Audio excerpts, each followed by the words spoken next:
भारत से तनाव के बीच पाकिस्तान की अंतर्राष्ट्रीय स्तर पर किस तरह से एक बेइज्जती यहां पर हो रही है। देर रात यूएनएससी जो कि यूनाइटेड नेशन सिक्योरिटी काउंसिल है, उसकी एक बैठक हुई। उसमें पाकिस्तान को ही कटघरे में खड़ा किया गया।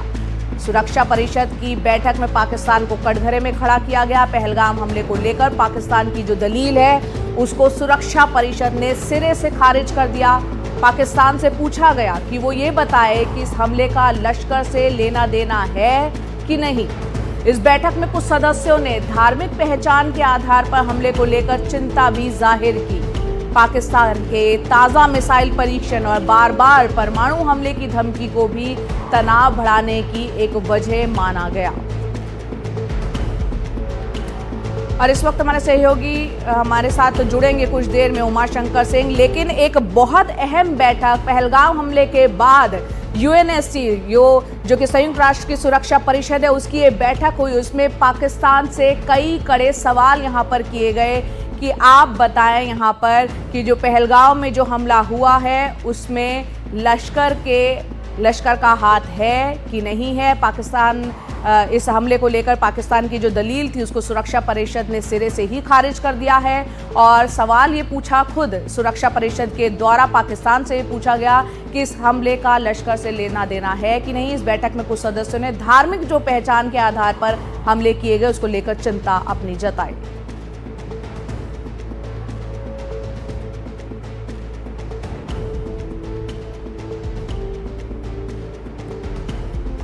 तो यहाँ पर आपको बता देते हैं कि पाकिस्तान की दाल कहीं ना कहीं नहीं गली है। सुरक्षा परिषद में जब ये मामला पूरा पहुंचा, बंद कमरे में ये पूरी की पूरी ये चर्चा हुई है। आपको ये भी बता दें कि भारत और पाकिस्तान तनाव पर ये चर्चा हुई सुरक्षा परिषद में। पाकिस्तान की मांग पर जो है ये बैठक की गई थी। सुरक्षा परिषद की ये बैठक जो है पाकिस्तान की मांग पर हुई थी और भारत से बचाने की गुहार पाकिस्तान यहाँ पर लगा रहा था।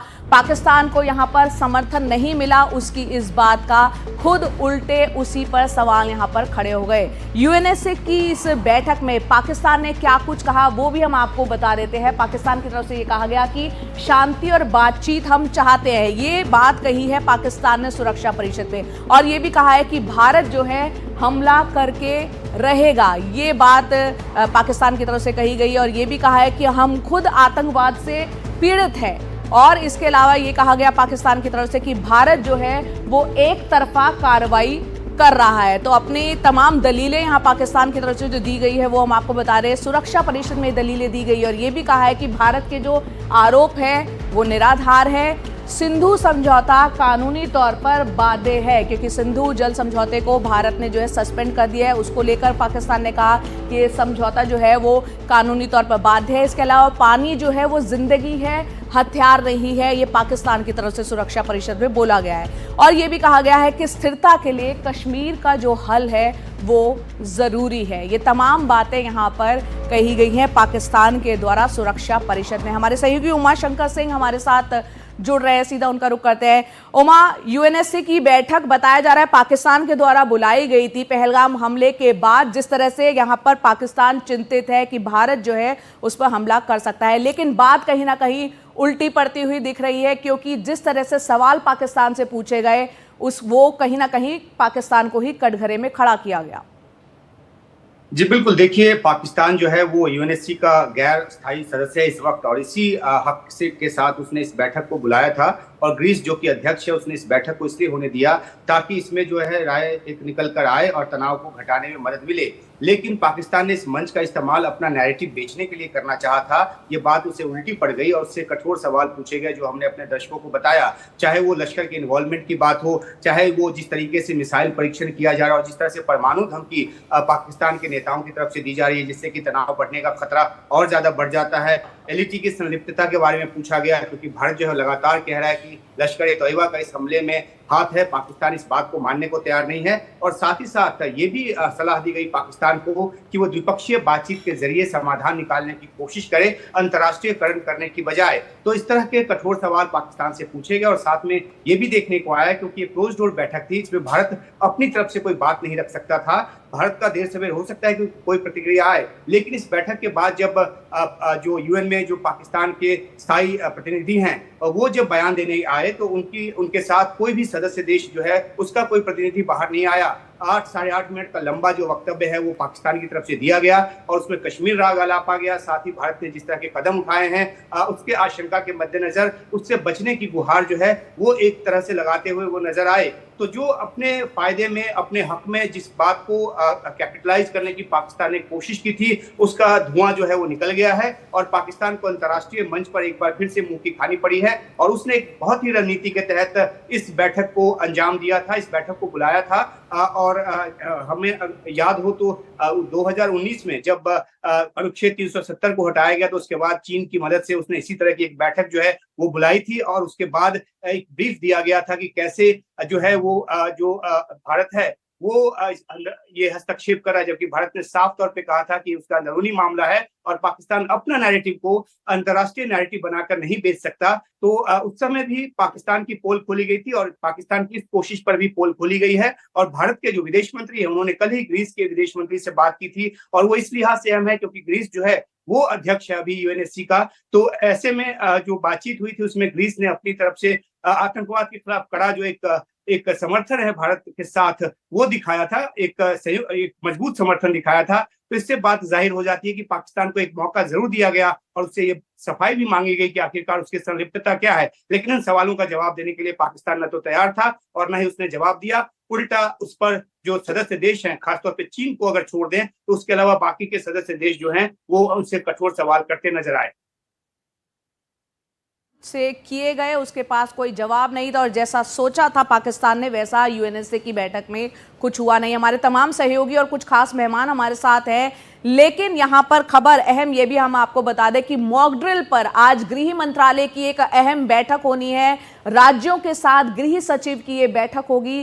कल 244 जिलों में सिविल डिफेंस मॉक ड्रिल यहाँ पर की जानी है। 1971 के बाद पहली बार ऐसा होगा कि पूरे देश में ये मॉक ड्रिल की जाएगी। मॉक ड्रिल मतलब कि युद्ध की स्थिति में किस तरह से तैयारी होनी चाहिए और जो तमाम नागरिक हैं उनको क्या कुछ करना चाहिए। पहले से ही मॉक ड्रिल यानी कि जो परिस्थितियां पैदा हो सकती हैं उससे किस तरह से निपटा जाए और नागरिक क्या क्या यहाँ पर उसको किस तरह से डील करना होगा। तो साथ ही साथ आपको बता दें 244 जिले जो है वहाँ पर ये मेगा मॉक ड्रिल होगी और साथ ही क्या कुछ होगा ये भी आपको हम बता देते हैं। हवाई हमले की चेतावनी इसमें जारी होगी, यानी कि युद्ध की स्थिति में अगर हवाई हमले होते हैं तो एक चेतावनी यहाँ पर जारी होगी। सायरन बजेंगे और पब्लिक अनाउंसमेंट सिस्टम उसका टेस्ट यहाँ पर किया जाएगा इस मॉक ड्रिल में। साथ ही साथ सायरन बंद होने पर क्या करना है इसमें ये कुछ भी बताया जाएगा। मॉक ड्रिल मतलब तैयारी मतलब ही यही होता है कि क्या कुछ करना है ये भी बताएंगे। और अचानक से पूरे इलाके में अंधेरा भी किया जा सकता है, क्या परिस्थितियां पैदा होंगी, तो ऐसे में अंधेरा करके देखा जाएगा। मॉक ड्रिल में तमाम तैयारियां होंगी। ब्लैकआउट जो है हवाई हमले की स्थिति में बचने का क्या कुछ उपाय हो ये भी इसके द्वारा बताया जाएगा। साथ ही साथ जो अहम इंफ्रास्ट्रक्चर है वहां पर ब्लैकआउट होगा। रिफाइनरी, रेल यार्ड, साथ ही साथ एयरफील्ड को जो है सुरक्षित करना इसका मकसद होगा। मॉक ड्रिल में तमाम प्रैक्टिस होगी और अलग अलग तरीके से इन्हें कवर करने की यहाँ पर एक ट्रेनिंग होगी, एक अभ्यास होगा। रेस्क्यू की अगर बात करें तो नागरिकों को खतरे वाले इलाके से हटाना, ये इसका मकसद है मॉक ड्रिल का कि कैसे नागरिकों को खतरे वाले इलाके से हटाया जाए। जो स्थानीय प्रशासन है उसकी मदद से सेफ जोन यहाँ पर बनाना भी इस मॉक ड्रिल में देखा जाएगा और नागरिकों और छात्रों को बाकायदा इसकी ट्रेनिंग दी जाएगी। साथ ही साथ प्राथमिक उपचार देने की तैयारी यहाँ पर की जाएगी। इसके अलावा इमरजेंसी कम्युनिकेशन सिस्टम यहाँ पर समझाया जाएगा। इमरजेंसी की स्थिति में किस तरीके से कम्युनिकेट किया जाए, संवाद किया जाएगा, वो सिस्टम समझाया जाएगा। फायर ब्रिगेड और शेल्टर टेक्निक की पूरी डिटेल इस मॉक ड्रिल में समझाई जाएगी। और इमरजेंसी की जो सिचुएशन होगी यानी आपात स्थिति होगी उसमें सब लोग अपनी अपनी भूमिका निभाएंगे। तो यानी कि जो हालात पैदा होंगे मॉक ड्रिल में तमाम चीजें समझाई जाएंगी पहले से ही। बम और मिसाइल का खतरा समझकर उसकी तैयारी की जाएगी, साथ ही साथ कम्युनिटी शेल्टर और बंकर्स की भी तैयारी यहां पर की जाएगी। इसके अलावा आपको बता दें कि जंग की स्थिति के लिए जो है साझा तैयारी यहां पर होगी और सेना और आम लोगों के बीच किस तरह से तालमेल हो, मॉक ड्रिल इसी मकसद से कल 244 जिलों में ये किया जाएगा। आगे बढ़ते हैं, हमारे खास मेहमान और हमारे कुछ सहयोगी हमारे साथ हैं। पहले हम अपने सहयोगियों का रुख कर लेते हैं, अलग अलग जगह पर वो मौजूद है। श्रीनगर में मुकेश सिंह सेंगर हैं, दिल्ली में क्योंकि राजधानी है अश्विनी सिंह हमारे सहयोगी है, पारस दामा मुंबई में है। मुंबई का 26/11 हमला हमने अटैक झेला है, वहां पर भी किस तरह से मॉक ड्रिल होगी उनसे बात करेंगे। हमारे वरिष्ठ सहयोगी जो कि राजनीतिक पहलुओं पर नजर रखते हैं, अखिलेश शर्मा दिल्ली में मौजूद है और प्रभाकर कुमार पटना से हमारे साथ जुड़ रहे हैं। एक एक करके रुख करते हैं। सबसे पहले हम चलते हैं सीधा अखिलेश शर्मा के पास। अखिलेश जी, एक 1971 के बाद बताया जा रहा है इतने बड़े पैमाने पर ये मॉक ड्रिल होने जा रही है, किस तरह की तैयारियां हैं? कल 7 मई को ये मॉक ड्रिल होनी है। जी, आपसे कुछ देर में गृह सचिव की बैठक होगी। तमाम राज्यों के जो प्रमुख सचिव हैं उनके साथ वीडियो कॉन्फ्रेंस पर बातचीत होगी, जिसमें कल होने वाली मॉक ड्रिल के बारे में विस्तार से चर्चा की जाएगी। 244 जिलों को चिन्हित किया गया है जहां पर ये एक्सरसाइज होनी है। बड़े शहरों से लेकर कस्बों और छोटे गांव तक हर जगह इस ड्रिल को किया जाएगा, ताकि नागरिक सतर्क रहें, चौकस रहें, किसी भी परिस्थिति से निपटने के लिए तैयार रहें।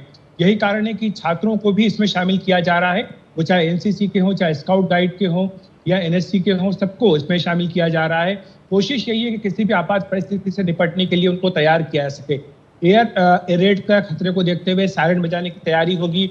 इसके लिए कम्युनिकेशन बिठाया जाएगा वायुसेना के साथ, साथ ही संपर्क जो है बिल्कुल सुचारू रूप से हो, सटीक तरीके से हो, इसका पूरा ध्यान रखा जाएगा। और ये जो पत्र लिखा गया था 2 तारीख को ही लिख दिया गया था, सभी राज्यों को उनसे कहा गया था कि वो इसके लिए तैयारी करें और उसी की समीक्षा अब की जा रही है और कल इस मॉक ड्रिल को आयोजित किया जाए। बिल्कुल। अखिलेश जी हमारे साथ दिल्ली में मौजूद हैं अश्विनी सिंह, उनका भी रुख कर लेते हैं। अश्विनी, यहाँ पर राजधानी है दिल्ली में, बताएं किस तरह की कहाँ क्या तैयारियां हैं? देखिए, दिल्ली में भी जो कल 7 तारीख को जो गृह मंत्रालय ने कहा है कि पूरे मॉक ड्रिल पूरे देश में किया जाएगा, 244 सिविल वॉलंटियर डिस्ट्रिक्ट्स में, उसी में दिल्ली में भी किया जाएगा। इसके अलावा दिल्ली में खास प्रिपरेशन के तौर पर जो स्कूल हैं वहाँ पर छात्रों को आपातकालीन स्थिति में किस तरीके से बचाया जाए उसकी ट्रेनिंग दी जाएगी। साथ ही साथ क्रैश ब्लैकआउट हो जाए, जो 2 दिनों पहले ही फिरोजपुर छावनी इलाके में जो सेना ने आधे घंटे तक के लिए पूरे इलाके को लाइट बंद करके वहाँ पे ड्रिल की थी, उसी तरीके के कुछ ड्रिल जो दिल्ली समेत पूरे इलाके 244 जो डिस्ट्रिक्ट्स है वहाँ पे भी किया जाएगा।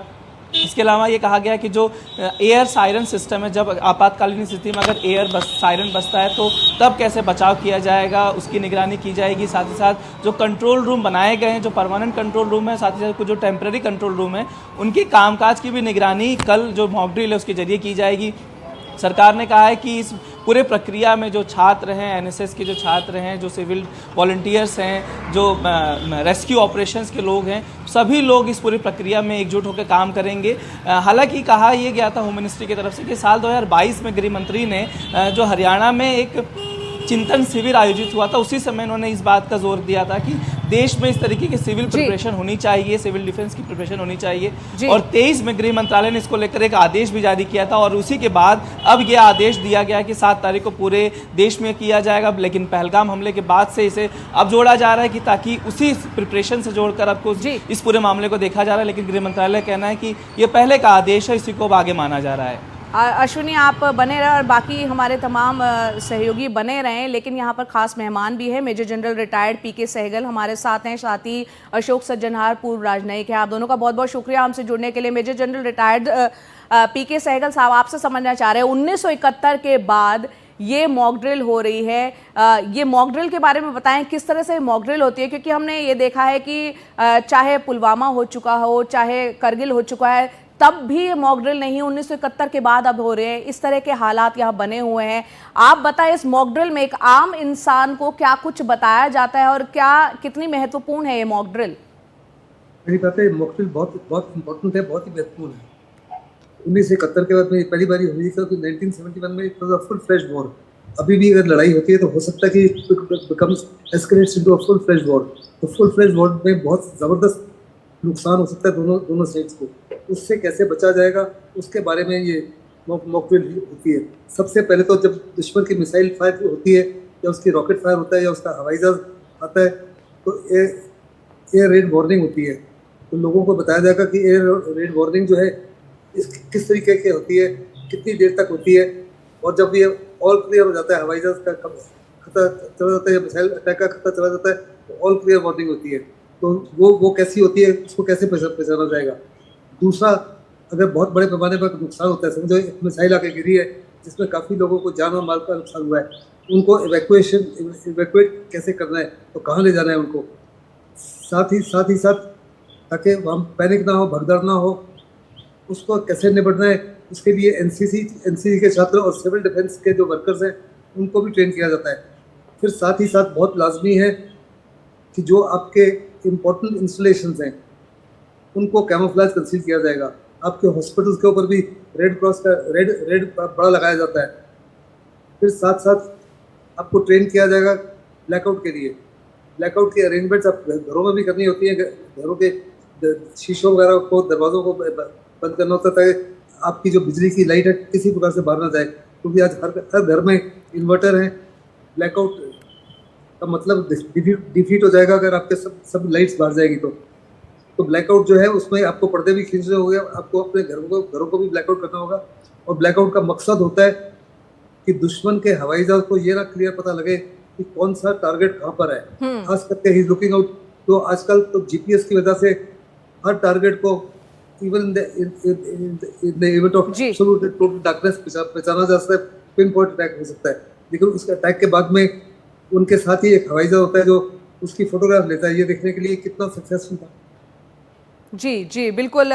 पीके सहगल साहब, आपसे ये हम समझते रहेंगे, लेकिन क्या वो संकेत हैं जिसके चलते इस मॉक ड्रिल की ज़रूरत महसूस हुई, वो भी हम आपको बताते हैं। दरअसल यहाँ पर आपको बता दें कि 2 हफ्ते से प्रधानमंत्री मोदी यहाँ पर जो है बैठकों का दौर चल रहा है और 10 ऐसे बड़े संकेत जिससे ये लग रहा है कि शायद अब कुछ होने वाला है। यही एक कारण है कि मॉक ड्रिल 244 जिलों में कल उसकी व्यवस्था की गई है। तो पहला पॉइंट हम देख रहे हैं, 2 हफ्ते से लगातार जो है प्रधानमंत्री जो है वो बैठकों का दौर वहां पर चल रहा है। इसके अलावा एक एक करके तमाम संकेत आपको हम बताते हैं। 1971 के बाद जो है कल पहली बार पूरे देश में जो है ये मॉक ड्रिल होने जा रही है। इसके अलावा साथ ही साथ आपको बता दें वो संकेत जिससे लग रहा है कि क्यों ये मॉक ड्रिल जरूरी है।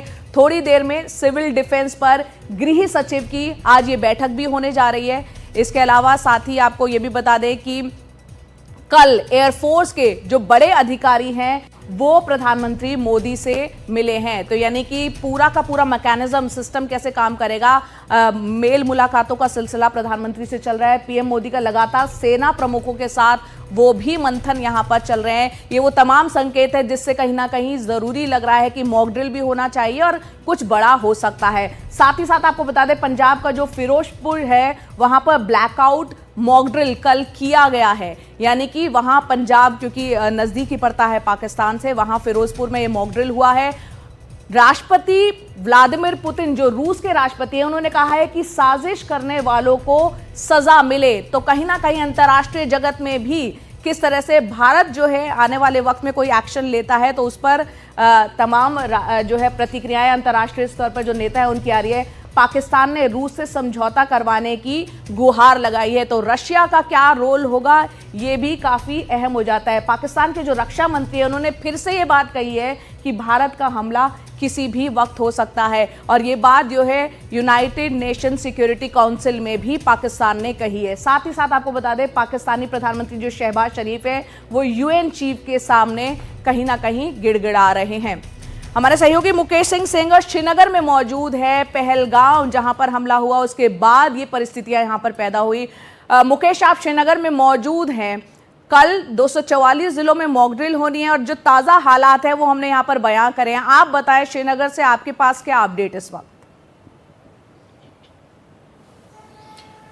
देखिए, अगर युद्ध होता है, जंग होती है तो उसका सबसे ज़्यादा इम्पैक्ट जो है वो जम्मू कश्मीर में ही होगा, क्योंकि ये इलाका जो है सीमा के बिल्कुल पास लगा हुआ है और ऐसे में जंग के दौरान यहाँ पर जो है उसका इम्पैक्ट काफ़ी ज़्यादा होगा।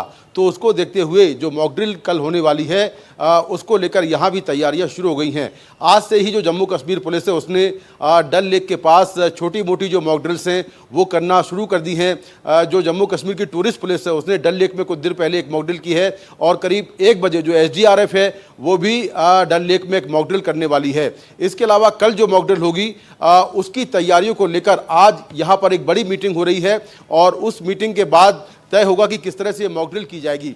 यहाँ जो LOC के पास जितने ज़िले हैं वो सब ज़िले हाई अलर्ट पर हैं और जितना भी तैयारियां जो हैं वो पूरी चल रही हैं। दरअसल जो ये मॉक ड्रिल है आमतौर पर मॉक ड्रिल तो होती रहती हैं अलग अलग शहरों में और मैंने भी बहुत सारी मॉक ड्रिल कवर की हैं, लेकिन ये मॉक ड्रिल अपने आप में अलग है क्योंकि ये मॉक ड्रिल जो है वो युद्ध की तैयारियों को लेकर है। अगर युद्ध के दौरान कुछ ऐसे हालात बनते हैं जहाँ पर सावधानियाँ बरतनी हैं तो उसको लेकर क्या कुछ करना होगा वो सारी चीज़ें इस मॉक ड्रिल में बताई जाएंगी। इस मॉक ड्रिल में जितनी भी सिविक एजेंसियां हैं उन एजेंसियों के साथ जो सेना है वो भी जुड़ेगी और जैसे हवाई हमला होता है, कोई मिसाइल गिरती है, कोई बम फटता है, उस दौरान कैसे बचना है, कहां पर जाना है, ये सारी चीज़ें बताई जाएंगी। अगर कोई हवाई हमला होता है तो उस दौरान पूरा ब्लैकआउट कर दिया जाएगा जिससे कि दुश्मन को टारगेट ना दिखे। इसके साथ ही हवाई हमलों के दौरान या बम ब्लास्ट के दौरान कहां पर छिपना है, बेसमेंट में या जो बंकर्स हैं उसको लेकर जानकारी दी जाएगी और पूरा एक तरह से अनाउंसमेंट किया जाएगा, सायरन बजेंगे और लोगों को आगाह किया जाएगा। केमिकल कोई रिसाव किया जाता है, कोई केमिकल अटैक होता है, उस दौरान क्या सावधानियां बरतनी हैं उसको लेकर भी जानकारी दी जाएगी। इसके अलावा जो सेंसिटिव इंस्टॉलेशन है जैसे कि रिफाइनरी है या सेना के जो ठिकाने हैं, एयरफोर्स के ठिकाने हैं, नेवी के ठिकाने हैं, इसके अलावा बड़े बड़े अस्पताल हैं, रेलवे यार्ड हैं, उनको सुरक्षित कैसे रखना है इसको लेकर भी तैयारियां जोरों से चल रही हैं और ये भी कल मॉक ड्रिल में बताया जाएगा। तो इस पूरी मॉक ड्रिल में हमारी जो पूरे देश की जो सिविक एजेंसियां हैं वो तो साथ में रहेंगी, उसके साथ में सेना और जो पुलिस है वो भी इस पूरी मॉक ड्रिल में शामिल हो रही है। तो अपने आप में एक मेगा मॉक ड्रिल है, युद्ध अभ्यास को लेकर, युद्ध की आहट को लेकर ये मॉक ड्रिल की जा रही है और इसकी तैयारियां और इसके युद्ध के दौरान किस तरह के बचाव करने हैं उसको लेकर जो पूरा बचाव और तैयारियों को लेकर तमाम जो आम लोग हैं, जो आम नागरिक हैं उनको जानकारी दी जाएगी। आम नागरिकों को जानकारी दी जाएगी। एक मेगा मॉक ड्रिल होगी। श्रीनगर से तमाम आप जानकारी दे रहे हैं। मुकेश, आप हमारे साथ बने रहें। मुंबई में पारस दामा का भी मैं रुख करूंगी, लेकिन हमारे साथ अशोक सज्जनहार, पूर्व राजनयिक हमारे साथ है। अशोक जी, यहाँ पर मॉक ड्रिल पर हम काफ़ी बातें कर रहे हैं और कर चुके हैं, लेकिन आपसे मैं UNSC की जो बैठक हुई है उसमें पाकिस्तान जिस उम्मीद के साथ उसने बैठक की गुहार लगाई थी वो बैठक हुई, खुद उल्टा उसी से कई कड़े सवाल यहाँ पर किए गए हैं। ऐसे में जो सवाल उससे अहम सवाल पूछे गए हैं पाकिस्तान से, जो बाकी मुल्क इस तरफ पाकिस्तान की तरफ आते दिख रहे थे, चाहे हम टर्की की बात करें या चाइना से अच्छी दोस्ती है पाकिस्तान की, ऐसे में UNSC की इस बैठक का और जो कड़े सवाल पाकिस्तान से पूछे गए हैं, किस तरह का असर आप देखते हैं? देखिए, मेरे विचार से ये एक रियलिटी चेक मिला है पाकिस्तान को, क्योंकि पाकिस्तान ने ये सोचा होगा हम तो नॉन परमानेंट मेंबर हैं UN सिक्योरिटी काउंसिल के, हमारा जो आयरन फ्रेंड है जिससे हमारी दोस्ती हमेशा से रही है और बढ़ती जा रही है, चीन, उसने कह दिया है जो वो हमेशा पाकिस्तान के साथ रहेगा, पाकिस्तान के ऊपर अगर कोई खतरा मंडराएगा तो वो पाकिस्तान के साथ खड़ा रहेगा। तो उसने सोचा होगा ये तो हमारे लिए जैसे UN सिक्योरिटी काउंसिल में केक वॉक होने वाला है, क्योंकि भारत तो है नहीं वहां पर, क्लोज डोर ये कंसल्टेशन है, तो हम जो जिस प्रकार का वहां से रिजल्ट चाहेंगे हम निकाल लेंगे। और बेसिकली उसकी उम्मीद देखिए जया यही रही होगी, जो एक UN सिक्योरिटी काउंसिल के जो प्रेसिडेंट हैं, ग्रीक के जो फॉरेन मिनिस्टर हैं, जो वहां से वो चाहते थे एक ऐसा मैसेज आए भारत की तरफ, जो भारत कोई ऐसे कदम नहीं उठाए और भारत पाकिस्तान के साथ बातचीत करे, और दूसरा जो इंडस वाटर ट्रीटी का पानी रोका है वो पानी अंतर्राष्ट्रीय संधि के अंतर्गत उसको चलने दिया जाए। मेरे विचार से पाकिस्तान की बेसिकली दो डिमांड ये रही होंगी, जो एक इंस्ट्रक्शन आए भारत को, जो आप बातचीत करिए, रिस्ट्रेंट करिए और कोई हमला मत करिए, इसके आगे इन्वेस्टिगेशन करिए जो पहलगाम में हुआ है, और दूसरा जो वहां पर जो इंडस वाटर ट्रीटी को है आपने सस्पेंड किया है, आपने अबेंस में किया है, उसको आप फिर से लागू करिए क्योंकि ये अंतर्राष्ट्रीय संधि है वगैरह। देखिए, पाकिस्तान को ये बहुत ही करारी हार का सामना करना पड़ा है मेरे विचार से। आपने जो रिपोर्ट बताई है पूरी उसके आधार पर, तो मैं यही कहूंगा जो एक तो उसको दोनों जो बातें वो चाहता था, जो Pakistan UN security council Bharat को इंस्ट्रक्ट करे, उसमें कुछ भी नहीं हुआ और इसके बदले उसके अपने ऊपर ये सब प्रश्न उठाए गए। देखिए, ये हमारी मेरे विचार से डिप्लोमेसी की बहुत बड़ी सफलता है क्योंकि हमारे विदेश मंत्री ने सभी जो भी विदेश मंत्री हैं, नॉन परमानेंट मेंबर हैं यूएन सिक्योरिटी काउंसिल के, और जो परमानेंट मेंबर हैं चीन के अलावा, उनके साथ तो हमारे संबंध बड़े अच्छे हैं ही, चाहे अमेरिका, फ्रांस, यूके वगैरह। और उन सबको मालूम है जो पाकिस्तान ही स्रोत है आतंकवाद का, न केवल भारत में परंतु पूरे विश्व में। बिल्कुल सज्जन जी, आपने विस्तार से बताया और उसका आकलन किया। मेजर जनरल पीके सहगल जी, ये यूएनएससी की बैठक की अगर बात की जाए, एक तरफ हम देख रहे हैं कि पाकिस्तान जो है लगातार सीज फायर का उल्लंघन कर रहा है, दूसरी तरफ हम देख रहे हैं साइबर अटैक भारत पे किस तरह से किए जा रहे हैं, मिसाइल का परीक्षण किस तरह से पाकिस्तान कर रहा है, और दूसरी तरफ सिक्योरिटी काउंसिल की बैठक में वो मांग कर रहा है कि भारत से कहीं ना कहीं बचाए पाकिस्तान को कि वो हमला कर सकता है। यूएनएससी की इस बैठक के संदर्भ में आप इस पूरे परिदृश्य को कैसे देखते हैं? मैं अशोक सज्जनहार जी से एब्सोल्यूट सहमत हूँ कि जो पाकिस्तान के दो मुख्य मुद्दे थे उनमें किसी प्रकार से उनको सफलता नहीं मिली।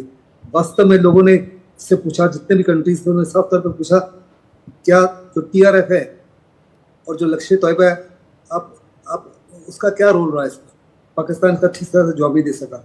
फिर साथ साथ उन्होंने कहा कि ये बड़े पैमाने पर जो अपने टारगेटेड किलिंग की हिंदूज की, इसकी क्या वजह थी, क्यों रिलीजन के बेसिस के ऊपर किया। और तीसरा जो वो कह रहे थे पानी जो है इंटरनेशनल ट्रीटी के बताइए उसको पानी को जरूर रखा जाए, उसकी किसी प्रकार से कोई मांग नहीं पूरी हुई। तो यहाँ तक कि चीन ने अपने वीटो का भी इस्तेमाल नहीं किया पाकिस्तान के फेवर में, और पाकिस्तान को किसी भी देश से किसी प्रकार की कोई सहायता नहीं मिली, चाहे वो रशिया हो, चाहे वो चीन हो, चाहे वो ग्रीस हो। इंडिया इस समय जो नॉन परमानेंट 5 परमानेंट मेंबर होते हैं और 6 नॉन परमानेंट होते हैं, इंडिया नॉन परमानेंट या परमानेंट मेंबर्स में नहीं है। तो पाकिस्तान को ये लगा था कि चीन की मदद से हर प्रकार से वो ऐसी रेजोल्यूशन निकलवा देंगे वास्तव में जिसमें साफ तौर पे हिंदुस्तान को कहा गया होगा कि पानी छोड़ो और दूसरा किसी प्रकार से रिस्ट्रेंट अख्तियार करो और पाकिस्तान के साथ बातचीत करो डिप्लोमेटिकली मुद्दे पर। पाकिस्तान को किसी प्रकार की कोई सफलता नहीं मिली। उल्टी जैसे अशोक सज्जनहार जी ने कहा, उसको मुंह की खानी पड़ी। ये पाकिस्तान के लिए बहुत ही बड़ी हार है और हिंदुस्तान के लिए बहुत ही बड़ी डिप्लोमेटिक विजय है। बिल्कुल एक बहुत बड़ी हार है पाकिस्तान की। जिस उम्मीद के साथ उसने यूएनएससी की इस बैठक के लिए गुहार लगाई थी, उल्टा उसी को कई सवालों का सामना यहाँ पर करना पड़ा। मुंबई में हमारे सहयोगी पारस दामा और साथ ही पटना में प्रभाकर भी हैं। मुंबई का रुख करते हैं। पारस, आर्थिक राजधानी मुंबई को कहा जाता है और मुंबई ने एक आतंकी हमले का दंश झेला भी है। मुंबई में इस मॉक ड्रिल की तैयारियां किस तरह की हैं? जी बिल्कुल जय, आपने बिल्कुल सही कहा। आतंकियों के निशाने पर मुंबई रहा है। देश की आर्थिक राजधानी है और यहाँ पर सेंसिटिव जगह भी मुंबई को माना जाता है। उसके अंतर्गत जिस तरीके से होम मिनिस्ट्री की तरफ से ये कहा गया है कि कल मॉक ड्रिल करनी है कई राज्यों में, उनमें से एक राज्य महाराष्ट्र भी है और मुंबई में भी इस मॉक ड्रिल को किया जाना है। ऐसे में ये जानकारी सामने आई है कि कल एक जॉइंट मॉक ड्रिल में एनएसजी हो, NDRF, SDRF, NCC, Mumbai police और कलेक्टर ऑफिस, ये सारे लोग हिस्सा लेंगे और उन पहलुओं पर मॉक ड्रिल की जाएगी। जब जंग के हालात होते हैं तब किस तरीके से लोगों को बचाना है, लोगों को सर्वाइव करना है। जब हवाई हमला होता है तो सायरन के सहारे लोगों को ये बताया जाना है कि किस तरीके से कहाँ छुपना है और किस तरीके से अपने आप को सर्वाइव करना है। तो ऐसे में मुंबई सबसे सेंसिटिव जगह मानी जाती है और इसी के लिए यहाँ पर ज़्यादा ध्यान रखा जा रहा है और उसके तहत जो है कहाँ कहाँ लोकेशंस पे ये मॉक ड्रिल की जाएगी उसकी आधिकारिक जानकारी कुछ ही देर में साझा की की जाएगी। वहीं मॉक ड्रिल में कौन सी एजेंसियां शामिल होगी वो सामने आए हैं। ऐसे में बहुत महत्वपूर्ण होगा ये मॉक ड्रिल, क्योंकि पहलगाम हमले के बाद लगातार भारत जो है वो एग्रेसिव दिख रहा है और उसी के अंतर्गत वर्षों बाद बहुत सारे ऐसे राज्य हैं जहां पर मॉक ड्रिल की जा रही है। तो जहां मुंबई में भी तैयारियां हैं और कल जब मॉक ड्रिल होगी उस समय पूर्ण तरीके से ये दिखाने की कोशिश की जाएगी कि किस तरीके से जब जंग के हालात होते हैं तो लोगों को कैसे बचाना है और किस तरीके से चीज़ें जो हैं वो होनी है। बिल्कुल, आप पारस बने रहे हैं हमारे साथ। पटना से प्रभाकर कुमार भी जुड़ रहे हैं। प्रभाकर, जब ये कल 244 जिलों में मॉक ड्रिल होनी है तो क्या उसका वक्त एक ही निर्धारित है या अलग अलग जगह अलग अलग टाइम पे होंगी? आप पटना से क्या जानकारी देंगे इस वक्त? ये देखिए, इसके डिटेल जो है आज दिन में जारी किया जाएगा। कल भी बिहार डीजीपी ने हाई लेवल मीटिंग की थी इसके ऊपर और आज भी वैसी मीटिंग हो रही है। खासकर मॉक ड्रिल जो है पूरे देश में जो हो रही है उसमें बिहार के बहुत सारे ज़िले हैं। बिहार में खासकर जो सीमावर्ती इलाके हैं, जो नेपाल से सटे हुए इलाके हैं, वो चाइना के बहुत नज़दीक आता है। हालांकि मामला हमारा पाकिस्तान से है, लेकिन उसके बाद भी जो चाइना से सटे हुए इलाके हैं वहाँ पर खासा सतर्कता बरती जा रही है और पुलिस ने, बिहार पुलिस हेडक्वार्टर ने एक अलर्ट जारी किया है। स्पेशली जो इम्पोर्टेंट इंस्टॉलेशंस हैं, जैसे जो पावर प्लांट्स हैं, जो फैक्ट्रीज़ हैं, बड़ी फैक्ट्रीज़ हैं, जो रेलवे इंस्टॉलेशंस हैं, वहाँ पे सिक्योरिटी बढ़ा दी गई है। तो इस मॉक ड्रिल के अलावा बिहार सरकार ने खासकर जो सीमावर्ती इलाके हैं, जो हमारे नेपाल और चाइना से सटे हुए इलाके हैं, बांग्लादेश से सटे हुए इलाके हैं, वहाँ के जो महत्वपूर्ण इंस्टॉलेशंस हैं वहाँ पे सिक्योरिटी बढ़ा दी है। मॉक ड्रिल की तैयारी की पूरी आज मीटिंग हो रही है और उसके बाद आज दोपहर तक में उसका डिटेल आ जाएगा कि क्या क्या करना है और कैसे कैसे करना है और किस समय करना है। उन सारे डिटेल का हम अभी इंतज़ार कर रहे हैं। अभी क्योंकि मीटिंग चल रही है इसलिए वो डिटेल हमारे पास आई नहीं है, लेकिन जैसे ही मीटिंग खत्म होगी हम अपने दर्शकों को बताने की स्थिति में होंगे। जी।